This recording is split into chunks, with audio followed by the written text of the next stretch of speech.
everybody, welcome back to my channel. My name is Javia and this is Javia Jewel.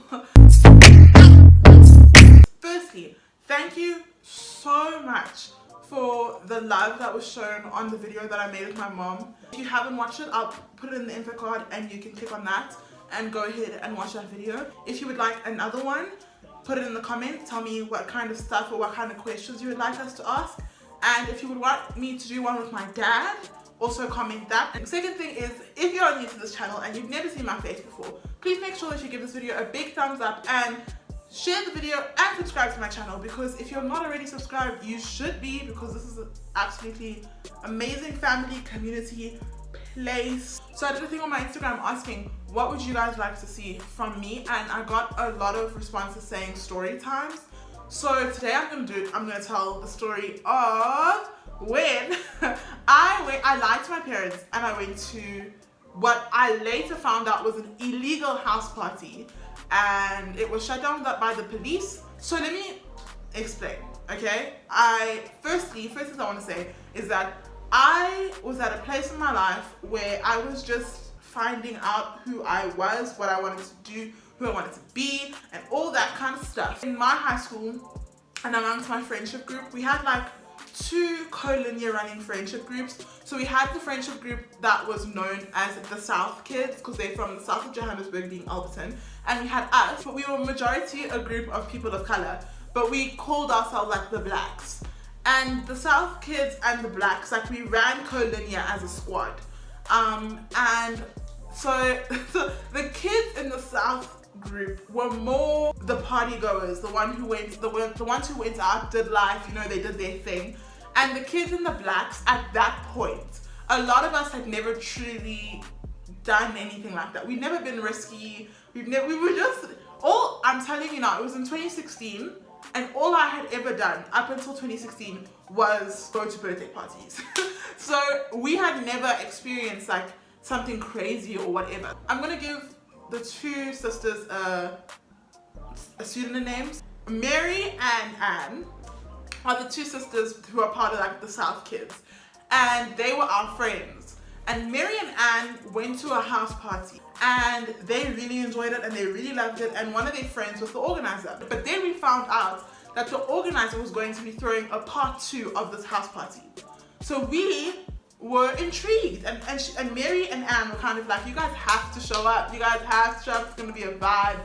So we, at first, right, especially me, I was kind of like, my parents are never gonna let me go, and I don't really know if I like that kind of stuff. And then eventually it got to a point where I realized that a lot of my friends ended up making the decision of going, and I realized that a lot of people that I knew were going to be there. Not that it was like peer pressure or anything, I just felt like, nah, if everyone's gonna be there, I have to be there. Like, I was like, okay, this is gonna be a bad experience for me. Like we were hyping this thing up, like it was good. I was like, I cannot miss this. Life would be over. So I literally said, okay, I'm gonna go. But I had to now figure out a way to go without telling my parents, because if I told my West African Christian parents that I'm going to a house party in the South, so then if I was to tell my parents that I was going to this house party that's run by this group of teenage boys, and there's no parental supervision, and there's gonna be like all kinds of stuff, like underage drinking, whatever. If I had to tell my parents that, of course they would have said no, like, are you mad? So my friends and I came up with a plan that we were gonna say that we're sleeping over at my friend's house, but they did not know about the in-between. So whatever, the time comes, everyone's hyped, I've asked a couple of people around, people who are older than us are going, people who are younger than us are going. This party was literally, you would check Instagram and everybody was posting about it, and you were like, nah, like, I'm so glad I'm gonna be going, because imagine if I missed it. Like, so the day came, and I think it was the day school closed. It was the 2nd of December 2016.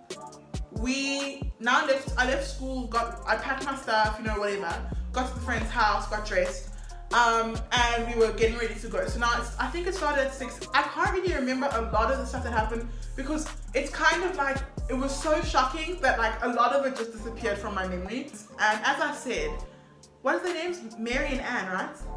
Mary and Anne know the organizer. And the person whose house it was going to be at, they knew him. And conspiracy theory wise, everyone believed that the organizer was in love with Anne. So we kind of just knew that we could kind of tiptoe our way around this whole thing. We could get whoever we needed to get in and out. Like, we had VIP privileges. So we got there, and I've, as I said, never been to anything like this, never experienced it. And I can just see that there's like a bunch of teenagers, a bunch of people, but not that many. It was just kind of like a small group. Like, it was looking kind of cute, kind of fun. Like, it was gonna be a cute little vibe. And his house is massive. 7 o'clock. I noticed that it's getting full, but it's not getting too full. Like, it's still cute. And it's like, it's cute, it's a vibe. As I said, people were drinking, and I've never been in an environment like that. I'd never experienced it. People were smoking, people were doing like their thing. It was such an out-of-body experience for this little Christian girl.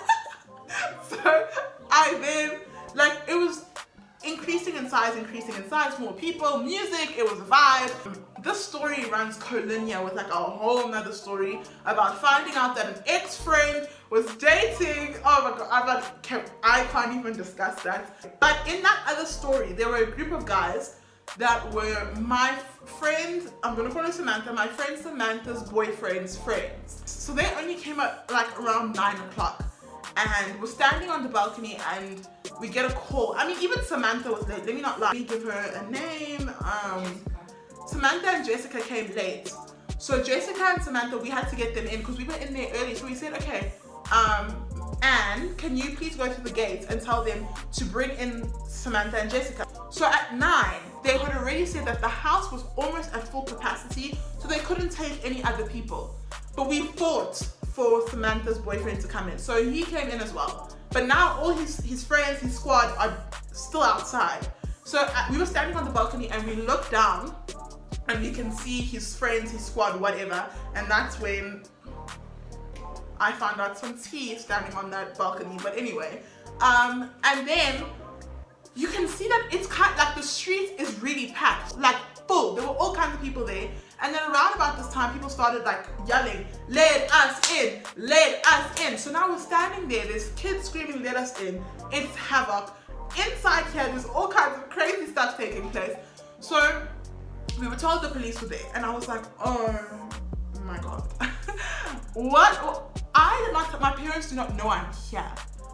If they are to find out that their 16-year-old daughter is at a party where people are drinking, smoking, all kinds of provocative things are taking place, and the police are here, do you know that I'll die? So we all decided that we were gonna find a way to get out of the house because the police were gonna come in, shut down the party, and then deal with the crowd outside. So we were like, we're gonna exit. So we started exiting, and as we were exiting, the police were entering. So I was like, I was saved. Like, that was Jesus in himself saving me from an issue or situation. They didn't have to pull us out of the house. We left. We walked out. So we walked out of the house. We're now on the street, and I'm seeing it's packed. It is full. There are all kinds of people on that street. And now we had to navigate ourselves to a place that this crowd wasn't at anymore.